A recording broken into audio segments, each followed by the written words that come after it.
Right now at 4, never forget. We're taking a look at ceremonies across the nation in Western New York, paying tribute to the victims of September 11th, 17 years ago.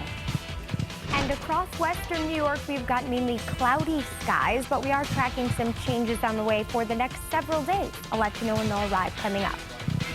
And Nate McMurray speaks in a News 4 exclusive. We sit down with the Democratic nominee a day after our interview with Congressman Chris Collins. From the station with the most local news, this is News 4 at 4.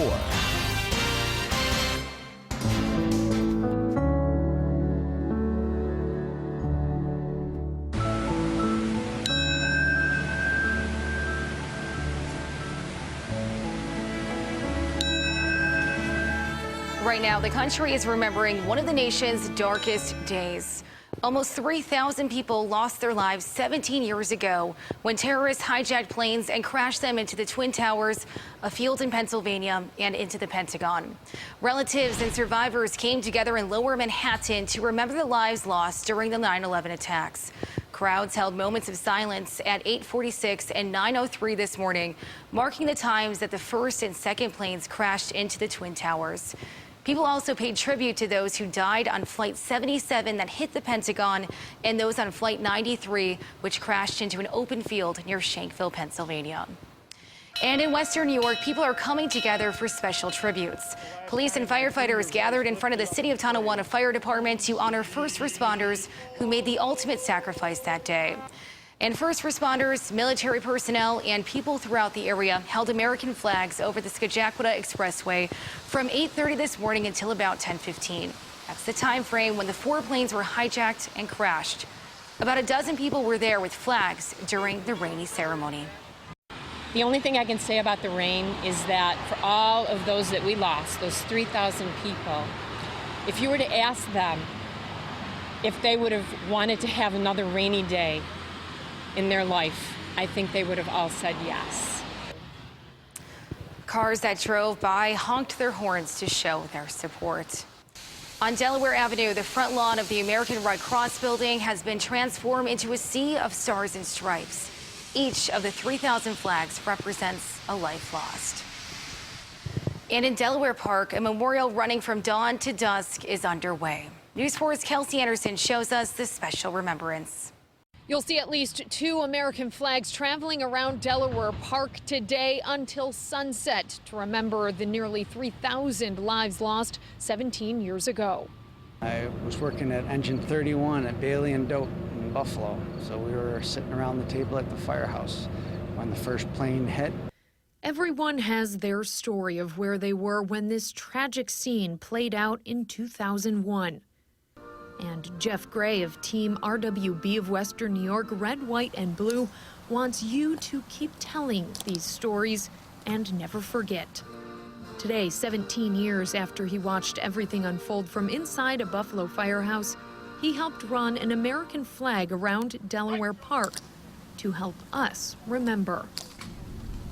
At 6 a.m., the tribute began with a gun salute and the playing of taps. At 6:50, sunrise, the flags started making their way around the park. One loop is 1.9 miles. They won't stop until sunset. One flag runner, Elizabeth Canfield, says she was in 6th grade when the 9/11 attack happened. And witnessing it from her classroom TV screen is a big part of why she decided to serve in the Air Force and carry a flag today. I think it's been so long that people kind of forget what actually happened and who did it and why they did it, and hopefully us doing this and running with the flags kind of is a reminder for people today to just take a moment of silence and remember those people who lost their lives that day. Sunset is around 7:30 tonight. Again, those American flags will be traveling around Delaware Park until then. In Buffalo, Kelsey Anderson, News 4.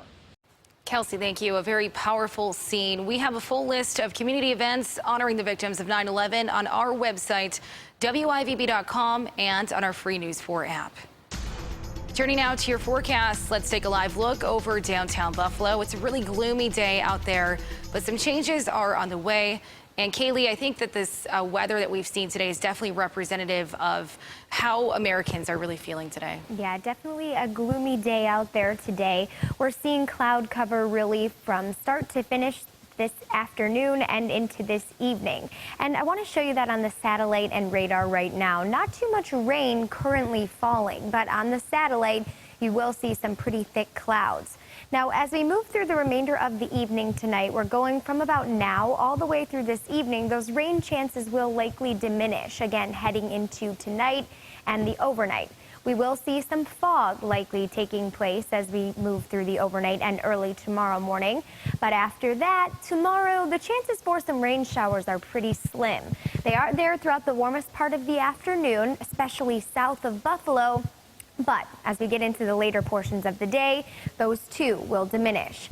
Now, getting into Thursday, that's when our chance will spike up a little bit, especially throughout the afternoon. But this forecast is not an easy one because we're talking about not only conditions impacting western New York, but Hurricane Florence moving up the coast will likely have some impact on unsettled conditions over the next couple of days, heading into the weekend and even the start of next week. But here's what you need to know if you had plans to head to Food Truck Tuesday. Temperatures out there obviously a little bit cooler than we'd like, starting out at about 70 within the next little while here, but falling into the 50s. And as we get into the overnight, temperatures will actually dip into the 50s once again. And like I mentioned, we do have the potential for some patchy fog. Now, as we come up in my full 4-1 forecast, we're going to be talking about when the warmer weather will return and how long it will stick around. Christy. All right, Kaylee, thank you. Well, News 4 is hearing from Democratic nominee Nate McMurray a day after we aired an exclusive interview with Congressman Chris Collins. Collins spoke to News 4 Dave Graber in his first one-on-one interview since being indicted on charges of insider trading. Collins says he will cooperate with the local effort to remove him from the November ballot. It's a move expected to be challenged in court and by McMurray. Dave spoke with McMurray today, and he joins us now with what he has to say. Dave. Well, Christy, Nate McMurray tells me while it's still not known whether Chris Collins' name will appear on the November ballot, he is fighting and campaigning against Team Collins. He's fighting the establishment, and he thinks after 3 terms of the same man representing voters in New York's 27th district, the people are ready for change. He calls it breaking the machine. McMurray's campaign has been surging since August 8th when federal prosecutors announced those indictment against Chris Collins, accusing him of insider trading and lying to the FBI. What started out as a small campaign is now fully staffed and raising money at the local and state levels. Still, McMurray wears the lack of support from the National Democratic Party like a badge of honor. He says it means he's not beholden to party bosses, and he can focus his efforts on working for the people of Western New York. Some voters have been critical of McMurray for trying to make the leap from Grand Island Town Supervisor to Congress. McMurray tells me that's a point of pride as well. I think this is a time for outsiders like me, people who are not storied or who do not have a legacy or a history in politics, who do not owe any favors to anybody. And I think the way America is supposed to work is to have more voices, new voices, outside voices come in. You're supposed to have underdogs win. This is a country of underdogs. You're supposed to have an influx of new blood, of new ideas, of new ambitions, of new goals. So I'll say to anyone who says, well, he doesn't have enough political history, I think that's a good thing. And I think a lot of Americans would think it's a good thing, too. McMurray also calls the accusations that his victory would be another vote to impeach President Donald Trump baseless. He says while Congress should be a check and balance on the president, he's not thinking about impeachment. And at this point, he says he sees no case for it. Now, Nate and I talked about a host of other issues. You'll see much more of our interview coming up tonight on News 4 at 5 and 6. Live in the newsroom, Dave Graber, News 4 at 4. Dave, thank you. A big question this afternoon. Could new information help clear a local priest accused of sex abuse allegations from almost 4 decades ago? Father Samuel Vene has been fighting to get reinstated after a preliminary investigation by the Buffalo Diocese led him to being placed on administrative leave. Vene's attorney says new information raises questions about if Vene was misidentified. His attorney, Michael Tahiri, is hoping the diocese and its investigator will open another investigation based on the new information. We sent a letter to the investigator asking him to follow up on a lead that would possibly completely exonerate Father Sam Vene. That material we're waiting to hear from the diocese. So what exactly is the new evidence, and will the diocese consider it? News 4 Investigates is looking into it, and News 4's Luke Moretti will have that story tonight on News 4 at 5:30. Next on News 4 at 4, people along the southern East Coast are preparing for Hurricane Florence. We'll hear the major concerns some have once it makes landfall. And Italy is known for its coffee, and now it has a taste of Seattle. The doors to the first Starbucks in Milan opened last week, and we'll take you inside coming up after the break.